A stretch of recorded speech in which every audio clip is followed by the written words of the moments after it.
Milestone স্কুলে বিমান বিধ্বস্তের ঘটনায় প্রাণহানির সংখ্যা আবারও সংশোধন করেছে স্বাস্থ্য মন্ত্রণালয়। নতুন বিজ্ঞপ্তিতে বলা হয়েছে, এ পর্যন্ত মৃত্যু হয়েছে মোট ৩৪ জনের। এর আগে মৃতের সংখ্যা ৩৫ বলে জানিয়েছিল কর্তৃপক্ষ। দগ্ধ হয়ে বার্ন ইনস্টিটিউটের আইসিইউতে এখনও চিকিৎসাধীন ৩ জন। বান্ডেল থাকলে প্রতি সেনমানিতে টাকা বাঁচবে।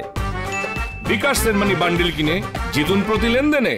তাদের মধ্যে একজনকে রাখা হয়েছে লাইফ সাপোর্টে। এছাড়া ৯ জনের অবস্থা অপেক্ষাকৃত কম গুরুতর হলেও ঝুঁকির বাইরে নন বলে জানান চিকিৎসক। আহত অন্যান্যরা বিভিন্ন ওয়ার্ডে চিকিৎসাধীন। কর্তৃপক্ষ জানিয়েছে, বার্ন ইনস্টিটিউটে বর্তমানে ভর্তি আছেন দগ্ধ ৩৩ জন। তাদের মধ্যে ২৭ জনই শিশু। এদিকে দগ্ধ রোগীদের চিকিৎসার জন্য সিঙ্গাপুর, চীন, ভারত থেকে আসা বিশেষজ্ঞ চিকিৎসকরা পর্যায়ক্রমে নিজ নিজ দেশে ফিরে যাচ্ছেন।